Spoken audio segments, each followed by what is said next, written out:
Inhibidores de la glucoproteína 2B3A.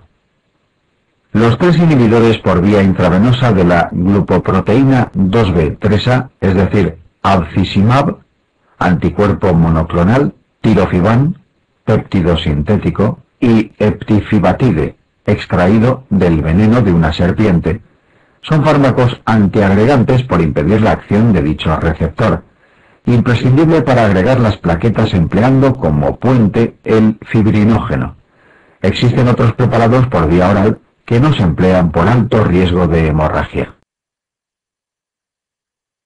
La indicación de estos fármacos no es igual en todos ellos, ya que abciximab se emplea en pacientes sometidos a angioplastia primaria durante la fase aguda del infarto, en la que existe gran cantidad de trombo dentro de las arterias coronarias, mientras que tirofiban y eptifibatide se emplean en los síndromes coronarios agudos sin elevación del segmento ST que cumplan criterios de alto riesgo.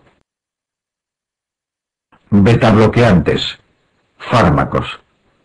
Los betabloqueantes son fáciles de identificar puesto que el nombre de todos ellos termina en OL, como propanolol, metoprolol, bisopolol, carvedilol. Algunos tienen especificidad sobre el receptor beta 1, que se encuentra principalmente en el corazón, y por lo tanto son fármacos que tienen escasos efectos adversos a nivel sistémico y bronquial cuando se utilizan en dosis bajas. Los más importantes son atenolol, bisopolol y metoprolol. De los no cardioselectivos, propanolol es el prototipo. Betabloqueantes que son a la vez alfa-bloqueantes como carvedilol y labetalol. Labetalol se utiliza en la fase aguda de crisis hipertensivas como las asociadas a la disección aórtica aguda, pero en tratamientos crónicos está en desuso por presentar efectos adversos significativos por alteraciones inmunológicas. Sin embargo, carvedilol es bien tolerado a largo plazo, y el alfa-bloqueo compensa la vasoconstricción que producen los betabloqueantes. Por eso, carvedilol es el betabloqueante mejor tolerado en los pacientes que presentan insuficiencia cardíaca sistólica, puesto que el ventrículo enfermo, que es incapaz de bombear la sangre hacia la aorta, ve facilitado su trabajo si allanamos el camino produciendo vasodilatación. El sotalol es un betabloqueante que prolonga en QT por un antiarrítmico del grupo 3 con riesgo de provocar torsadas de puntas. La mayoría de los betabloqueantes tienen metabolismo hepático o hepático y renal, siendo atenolol el único que es de excreción puramente renal, por lo que es de elección en pacientes con insuficiencia hepática. Betabloqueantes, efectos adversos y contraindicaciones. El efecto secundario más frecuente es la astenia, el cansancio y la fatigabilidad. Otros son la bradicardia o la impotencia. Entre las contraindicaciones de los betabloqueantes hay una larga lista que clásicamente se ha considerado y que progresivamente se ha ido viendo reducida por el enorme beneficio pronóstico que suponen, especialmente en pacientes con insuficiencia cardíaca sistólica o con enfermedad coronaria, pues mejoran la supervivencia en cifras que rondan el 30%. El principal problema no es la alteración del perfil lipídico, que en ocasiones puede generar el betabloqueo, pues es leve y controlable con dieta o medicación específica, sino que en los pacientes con diabetes bajo tratamiento con insulina que sufren crisis frecuentes de hipoglucemia, los síntomas adrenérgicos que alertan al paciente de la hipoglucemia pueden verse enmascarados. Sin embargo, un diabético tipo 2 con cifras de glucemia persistentemente elevadas es un paciente de un alto riesgo cardiovascular y que va a ser de los que más se beneficie del empleo de un betabloqueante. El asma es una contraindicación para el empleo de los betabloqueantes no selectivos como el propanolol, si bien los cardioselectivos podrían ser utilizados con precaución.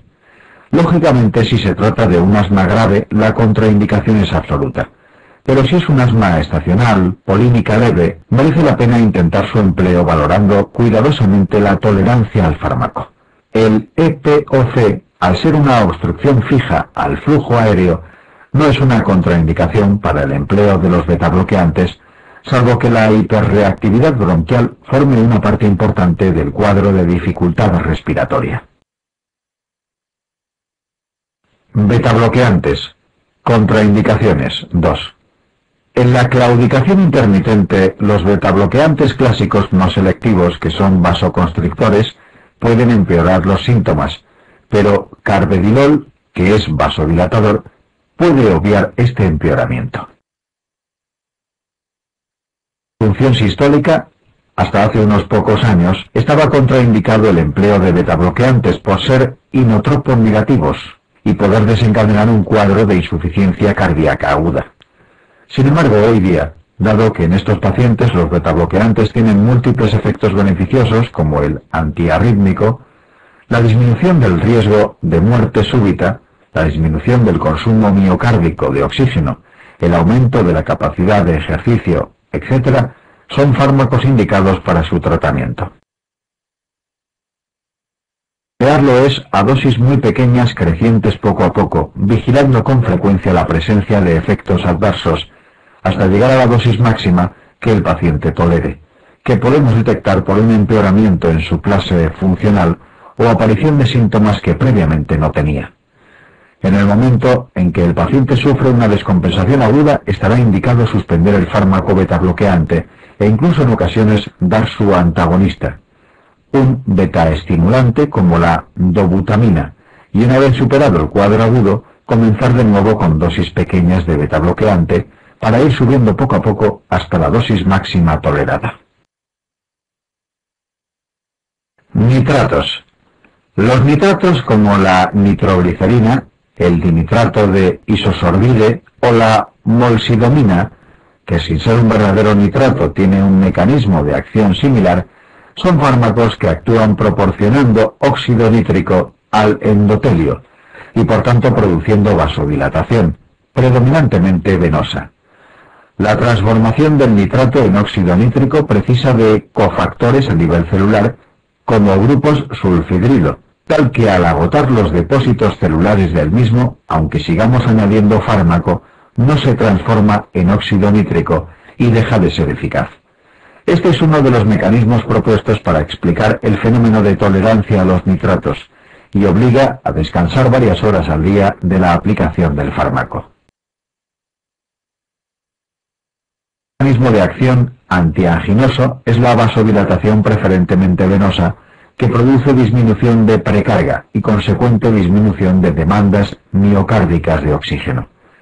También son vasodilatadores coronarios. Los efectos secundarios más importantes de los nitratos son la cefalea por vasodilatación a nivel de venas intracraneales y la taquicardia refleja secundaria a la hipotensión por vasodilatación. Calcioantagonistas. Los calcioantagonistas son fármacos antianginosos. Hay dos grupos: las dihidropiridinas, que todos terminan en pino, como amlodipino, felodipino, lacidipino, y las no dihidropiridinas, que son verapamil y diltiazem, que conforman el grupo 4 de los antiarrítmicos.